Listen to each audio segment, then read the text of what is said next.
Hello students, देखो आज हम बात करेंगे क्लास 9th की एक्सरसाइज है 13 जिसका नाम है पृष्ठीय क्षेत्रफल व आयतन।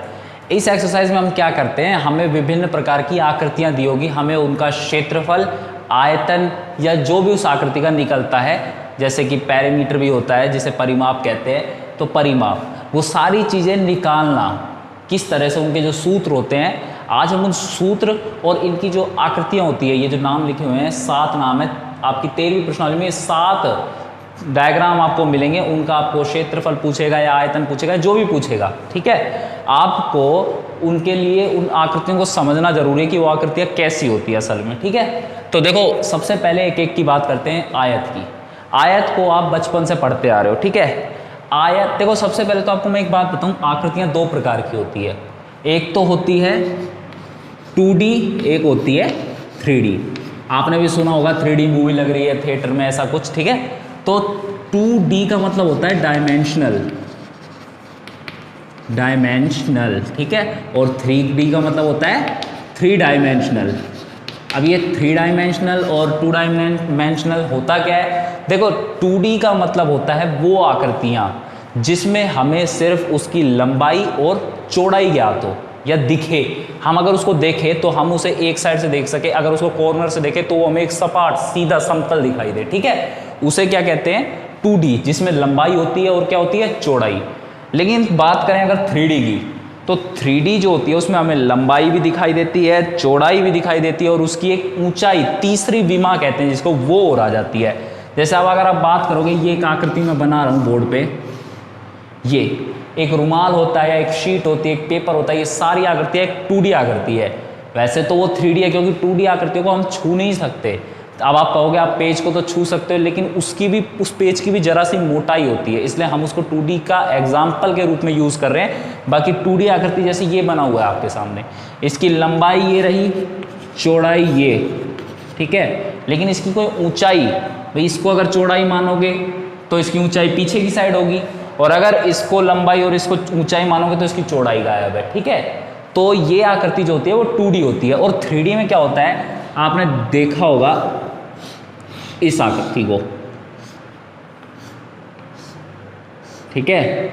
ये आकृति अब बन गई एक 3D आकृति कि इसमें इसकी लंबाई तो ये है L, ये हो गई हाइट मान लो इसको, और ये उसकी हो गई ब्रीथ, जिसे आप कॉर्नर से या किनारे पे जाके देखोगे तो भी आपको एक जो है पृष्ठ दिखाई देगा, ठीक है। तो उसे क्या कहते हैं, 3D। तो 2D और 3D समझ में आ गया। एग्जाम्पल देखोगे, जैसे कागज होता है, पेज, हम पेपर लेते हैं कॉपी का, वो एक 2D आकृति का एग्जाम्पल मान के चलते हैं, ठीक है। वैसे मान लिया उसकी ऊंचाई होती है कुछ, लेकिन उसको 2D का एग्जाम्पल लो। 3D में आप लोगे, जैसे 3D का कोई क्यूबॉइड अगर देखे, क्यूबॉइड मतलब होता है घनाभ, अगर किसी घनाभ का एग्जाम्पल लें तो आपको जैसे ये है, ठीक है, ये एक 3D है, क्यूबॉइड एक 3D शेप होती है। इसकी देखो ये लंबाई हो गई, ये चौड़ाई हो गई, ऊंचाई हो गई, ठीक है, तीनों चीज़ें 3D आकृति है, तो ये एक क्यूबॉइड होता है, ठीक। और क्यूब की आकृति, जैसे आपने लूडो वगैरह खेला हो तो लूडो का जो डाइस होता है, उसकी जो 6 साइड्स और 12 जो शेप किनारे होते हैं, 12 के 12, वो सारे जो होते हैं लेंथ में इक्वल होते हैं, तो वो एक किसका एग्जाम्पल है, क्यूब का, घन। वैसे तो अभी देखेंगे आगे वो शेप कैसी होती है। तो सबसे पहले बात करते हैं आयत की। किसकी बात करते हैं, आयत की।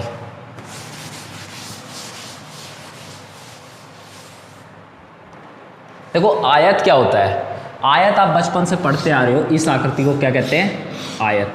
आयत एक 2D शेप्ड है। कैसी शेप्ड है, 2D, क्योंकि इसकी हमें लंबाई दी होती है और चौड़ाई, और कुछ थोड़ी ना दिया होता है। तो ये इसकी लंबाई को L और चौड़ाई को B, ब्रीथ मान लेते हैं, ठीक है, लंबाई और चौड़ाई।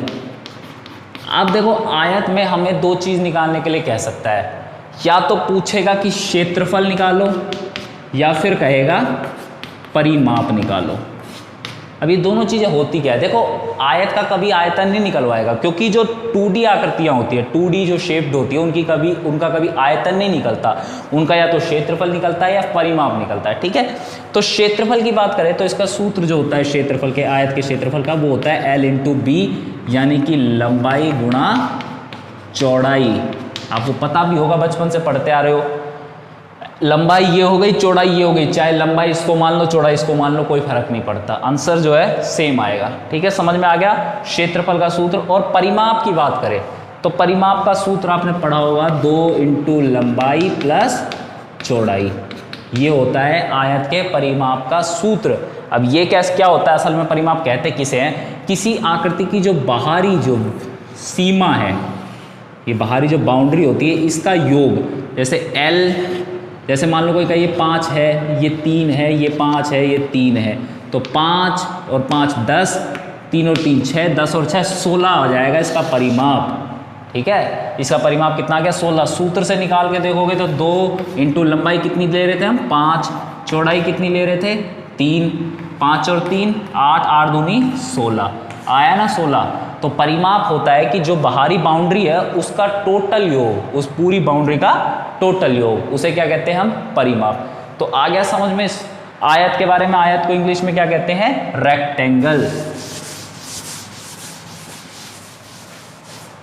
अब देखते हैं स्क्वायर यानी कि वर्ग के बारे में। देखो वर्ग और आयत में अंतर आपको एक पिछली जो वीडियो बनाई थी उसमें पता होगा कि जो वर्ग होता है उसकी चारों भुजाएं लंबाई में समान होती है, आयत की जो है सम्मुख भुजाएं समान होती है, कोण तो दोनों के 90 डिग्री के होते हैं, पिछली वीडियो में बताया था। अब स्क्वायर के बारे में आपसे क्या पूछता है, स्क्वायर के बारे में भी आपसे दो ही चीज़ पूछी जाती है, क्योंकि स्क्वायर भी एक 2D शेप्ड है, इसका मतलब इसका आयतन नहीं निकलता। तो क्षेत्रफल देखोगे तो क्षेत्रफल का सूत्र होता है इसका भुजा स्क्वायर, या फिर भुजा गुणा भुजा भी कहते हैं जिसको। ठीक है, मतलब भुजा जो जितनी दे रखी है उसको 2 से गुणा कर दो तो आ जाएगा उसका क्षेत्रफल। अगर पूछ ले परिमाप तो परिमाप बराबर होता है 4 गुणा भुजा। अब इनको देखो क्या होते हैं, देखो अगर कोई कहे कि एक वर्ग है उसकी साइड हम मान लेते हैं L मान लिया, ठीक है, तो वर्ग की तो चारों भुजाएं समान होती है, तो चारों क्या हो जाएंगी L, तो क्षेत्रफल निकालोगे तो L स्क्वायर। ठीक है, क्योंकि भुजा गुणा भुजा L इंटू L करोगे तो L स्क्वायर ही तो बनेगा। जैसे अगर आपसे कोई कहे कि एक वर्ग है उसकी भुजा 5 5 5 5 है तो उसका क्षेत्रफल ज्ञात करो, तो क्या करोगे 5 का स्क्वायर यानी कि 25 निकल आएगा। अब बात करें इसके परिमाप की, परिमाप होता है 4 गुणा भुजा। आकृति चाहे कोई भी हो, परिमाप वही चीज़ होती है, बदलती नहीं है। तो इसका परिमाप भी जैसे कि भाई इसकी जो बाहर की जो बाउंड्री है उसकी टोटल लंबाई का योग, जैसे ये 5 है, ये 5 है, ये 5 है, 5 है, चारों को जोड़ दो 5 चौक 20। अगर सूत्र से निकालोगे तो 4 गुणा 1 भुजा की माप कितनी दे रखी है 5, 5 चौक 20। इनके मात्रक, इनकी जो पीछे लगेंगे मात्रक, उनके बारे में अभी मैं नहीं बता रहा हूँ, अभी सिर्फ हम इकाई मान के चल रहे हैं। सूत्र को जो इनके आंसर आ रहे हैं इनके इकाई मान के चलिए, बाद में जब सवाल आएंगे तब बताऊँगा कि इनके मात्रक जो है, क्षेत्रफल का मात्रक जो होता है स्क्वायर में होता है, जो परिमाप होता है उनका सिंपल होता है सेंटीमीटर मीटर, और जो आयतन होते हैं उनके में क्यूब लगता है। ठीक, तो वर्ग समझ में आ गया।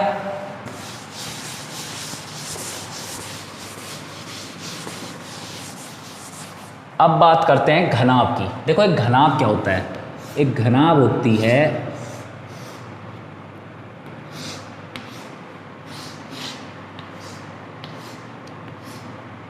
इस तरह की आकृति, इसे क्या कहते हैं हम, एक घनाभ, जिसकी लंबाई चौड़ाई और ऊंचाई जो ये हम मान लेते हैं, ठीक है, ये 3 होती है। और ये कैसी शेप होती है, 3D शेप होती है। तो इसका मतलब इसका क्या निकलेगा, आयतन निकलेगा। अब देखो इनके जो परिमाप होते हैं, जो 3D आकृतियाँ हैं, ये सारी जो है 3D शेप जो होती हैं, और ये जो होती है कैसी शेप होती है 2D। आपने एक पढ़ा होगा वृत्त, जिसकी वीडियो मैं बना चुका हूँ, वो भी एक 2D शेप्ड है। ठीक है, गोला जो है 3D होता है, जो वृत्त को अगर चारों तरफ से फैला दिया जाए तो बनता है, तो गोला 3D है, लेकिन वृत्त क्या है, एक 2D शेप्ड। अब ये आपके सामने है, एक क्यूबॉइड है, यानी कि एक घनाभ है। तो घनाभ देखो जो 3D शेप्ड होती है उनका कोई परिमाप ज़्यादा पूछता नहीं है, नहीं पूछता। ठीक है, तो आपको परिमाप के बारे में सोचने की ज़रूरत नहीं है। इसके इनकी 2 चीज़ें होती हैं, या तो क्षेत्रफल पूछता है या फिर आयतन। अब इनके सूत्र क्या होते हैं, देखो क्षेत्रफल का सूत्र होता है 2 गुणा लंबाई गुणा चौड़ाई प्लस चौड़ाई गुणा ऊंचाई प्लस ऊंचाई गुणा लंबाई। ये होता है आपका घनाभ का क्षेत्रफल का सूत्र। आयतन की बात करें तो आयतन के लिए लंबाई गुणा चौड़ाई गुणा ऊंचाई। कैसे यूज़ करेंगे इनको? जैसे मान लो आपसे कह दिया जाए घनाभ है, उसकी लंबाई है 7, ठीक है, ये ऊंचाई मान लेते हैं, चौड़ाई दे दी, ये पीछे वाली जो चौड़ाई है ये हमें 5 दे दी और ऊंचाई दे दी 6, ठीक है। तो हमसे कहा कि इसका क्षेत्रफल और इसका आयतन निकालो। तो क्षेत्रफल का सूत्र होता है 2 इंटू लंबाई गुणा चौड़ाई, लंबाई 7 चौड़ाई 5, 7 पंजू 35, प्लस चौड़ाई गुणा ऊंचाई, चौड़ाई गुणा ऊंचाई, चौड़ाई कितनी 5, ऊंचाई कितनी 6, 5 छंगड़े 30, प्लस ऊंचाई गुणा लंबाई, ऊंचाई कितनी 6, लंबाई कितनी 7, 7 6 42। इनको सारों को जोड़ोगे तो कितने हो जाएंगे 107, 107 दूनी होता है 214, ठीक है, हो गया, समझ में आ गया। तो इस तरह से इसका क्षेत्रफल निकल जाता है। अब अगर बात करें इसके आयतन की, तो आयतन का सूत्र होता है लंबाई गुणा चौड़ाई गुणा ऊंचाई, बस तीनों को मल्टीप्लाई कर दो। तो 7 गुणा 6 गुणा 5, 6 पंजा 30 और 7 21, 210 आंसर, ठीक है। आ गया समझ में, घनाभ समझ में आ गया। अब नेक्स्ट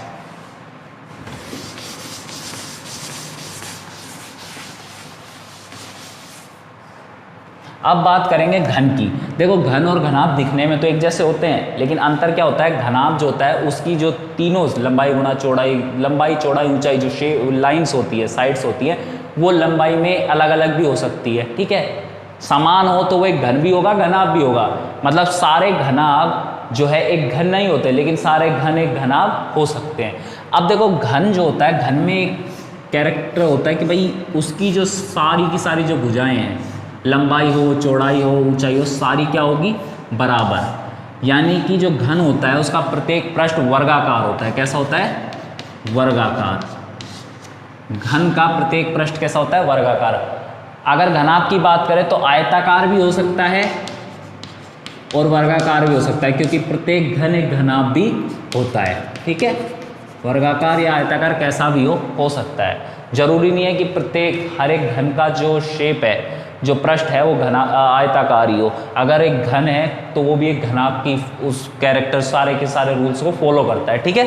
तो अब घन की बात करें तो घन की भी हम दो ही चीज़ें निकालते हैं, क्योंकि ये 3D है। 3D में हमें परिमाप नहीं पूछता, क्षेत्रफल और आयतन। अब इनका क्या सूत्र होता है? 6 गुणा भुजा स्क्वायर, ये होता है इसके क्षेत्रफल का सूत्र। और इसके आयतन की बात करें तो इसके आयतन का सूत्र होता है भुजा क्यूब, ठीक है। ये दो आपके पास है।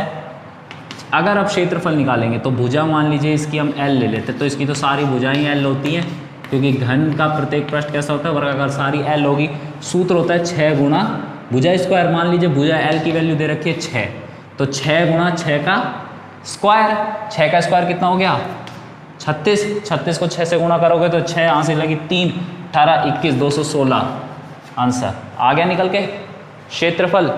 अब अगर बात करें आयतन की, तो आयतन क्या होगा? 6 गुणा 6 गुणा 6, क्योंकि भुजा क्यूब होता है ना, तो इसका भी आंसर कितना आएगा?